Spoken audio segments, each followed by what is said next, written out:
continuación va a intervenir Silvia García Alcázar.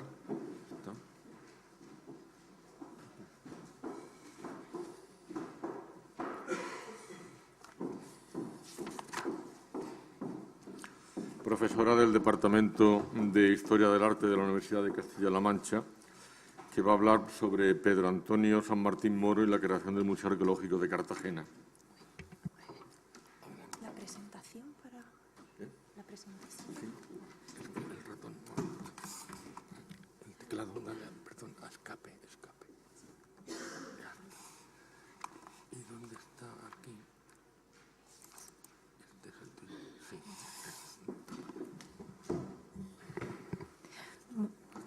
Sí, vale. Gracias. Buenos días. Bueno, yo me uno también, por supuesto, a la felicitación y a los agradecimientos ya expresados por la organización de este congreso y por darme la oportunidad de hacer también mi pequeña aportación.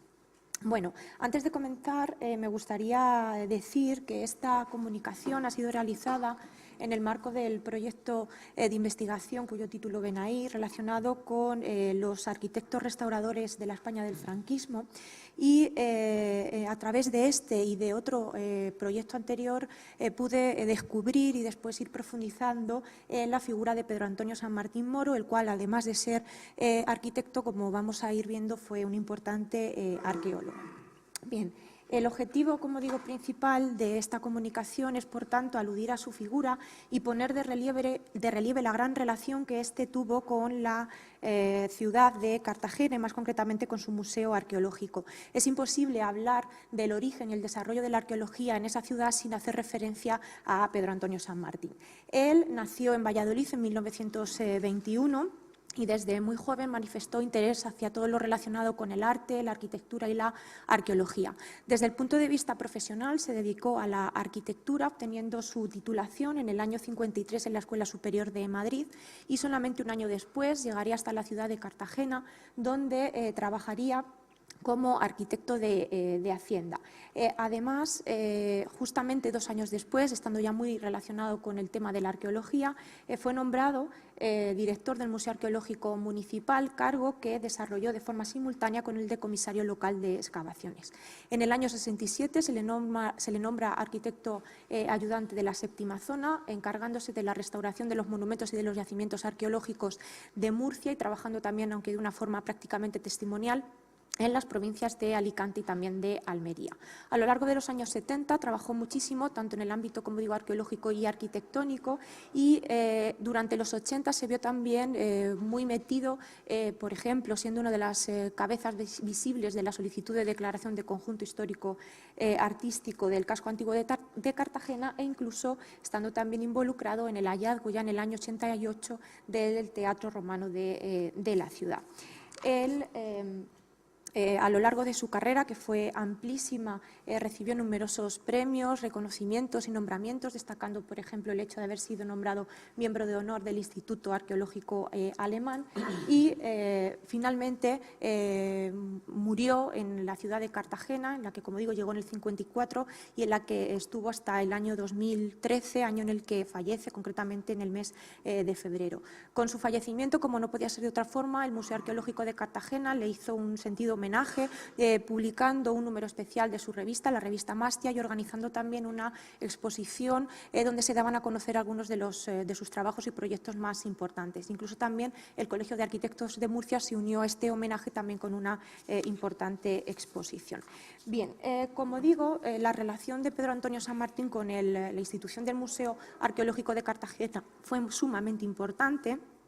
No solamente porque, como decía antes, fue nombrado su director, sino porque a él precisamente debemos la creación de lo que es la actual sede del mismo desde el año, inaugurado ya en el año 82. El origen del museo, en realidad, lo encontramos en 67, en marzo de 1967. En ese momento, durante unos trabajos de construcción de la cimentación de lo que iba a ser una nave industrial situada en la zona del Ensanche, cerca del barrio de San Antón de la ciudad de Cartagena, aparecen de forma fortuita los restos que después son identificados con una necrópolis tardorromana que sería datada a finales del siglo IV, principios del siglo V y que parece ser habría sido una de las más importantes de la antigua ciudad de Cartago Nova. A partir de estudios posteriores y bueno, incluso por los propios restos ya se podía constatar que estaba conformada por, además de tumbas sencillas, por túmulos rectangulares, semicirculares y también se hallaron los restos de lo que parecían dos grandes panteones de carácter familiar. Aquí tienen en la imagen los restos tal cual están a día de hoy, así fueron encontrados. Se encontró como una extensión de unos 700 metros cuadrados de yacimiento que curiosamente estaban conservados en muy buen estado, lo que hizo plantearse a Pedro Antonio San Martín Moro y todo su equipo la posibilidad de conservarlo in situ, lo cual lógicamente daba al traste completamente con los planes de los dueños del terreno, que era edificar esa nave industrial. Para finalmente poder conservarlo allí se llevó a cabo todo un proceso de permuta que se consiguió ya en septiembre del 68, de tal manera que bueno, los dueños pudieron seguir adelante con ese proyecto que se habría truncado con este magnífico hallazgo. La idea de conservarlo allí se basaba fundamentalmente en construir sobre este yacimiento una nave muy sencilla, simplemente con la idea de cubrir y habilitar una pasarela también muy sencilla para que el yacimiento pudiera ser visitado. Lo que ocurre es que en ese momento surge también una idea. La que había sido sede del Museo Arqueológico de Cartagena hasta el momento había tenido que ser cerrada al público porque se encontraba en una situación lamentable el inmueble en el que estaba situado, con lo cual no había realmente museo arqueológico en ese momento. Y Pedro Antonio San Martín y, como digo, su equipo plantean la posibilidad de ¿por qué no edificar el museo en torno o a partir de esta necrópolis? De esta forma, bueno, pues se recupera esa idea que estaba que estaba, bueno, pues como digo, la idea del museo que estaba completamente aparcada. Bueno, pues el trabajo que se decide hacer es partir de lo que iba a ser esa nave de protección sumamente sencilla, complicarla fundamentalmente en altura para colocar las diferentes salas en torno a la propia necrópolis y, eso sí, no podía ser tampoco un proyecto excesivamente ambicioso porque el presupuesto con el que se contaba no era muy elevado.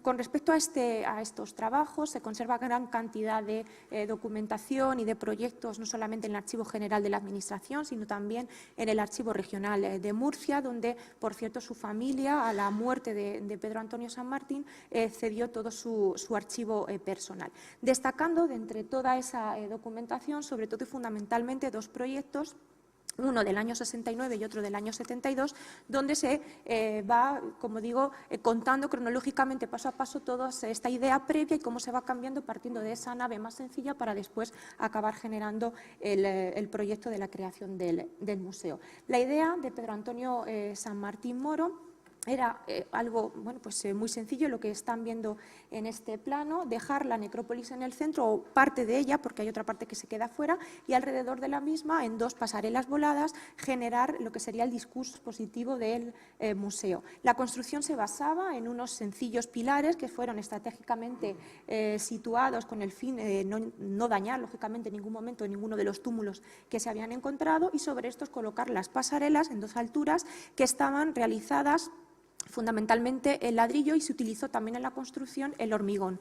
Este uso de estos materiales no fue casual, sino que son materiales de tradición también romana y fue un guiño simbólico que el propio arquitecto quiso realizar a la época de origen de lo que al fin y al cabo era el centro y la parte protagonista de este edificio, que era la necrópolis. Por encima se colocó una cubierta en la que se abrieron diferentes vanos translúcidos para permitir la introducción de una luz lo más natural posible, porque San Martín lo que quería era intentar mantener el ambiente original, no trastocarlo en la medida de lo posible para dar la sensación prácticamente de que la necrópolis no había sido cubierta.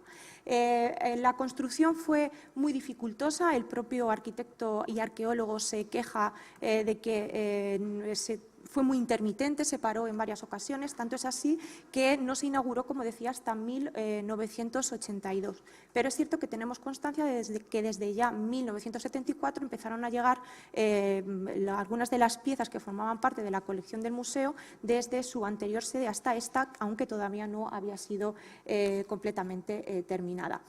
La idea, como digo, era generar en torno a esas pasarelas en 2 alturas el discurso de forma cronológica de todas las piezas. En la parte inferior, en la planta baja, que ocupaba en torno a unos 620 metros cuadrados, se abarcaba los materiales desde la prehistoria hasta… Estoy terminando ya, muchas gracias.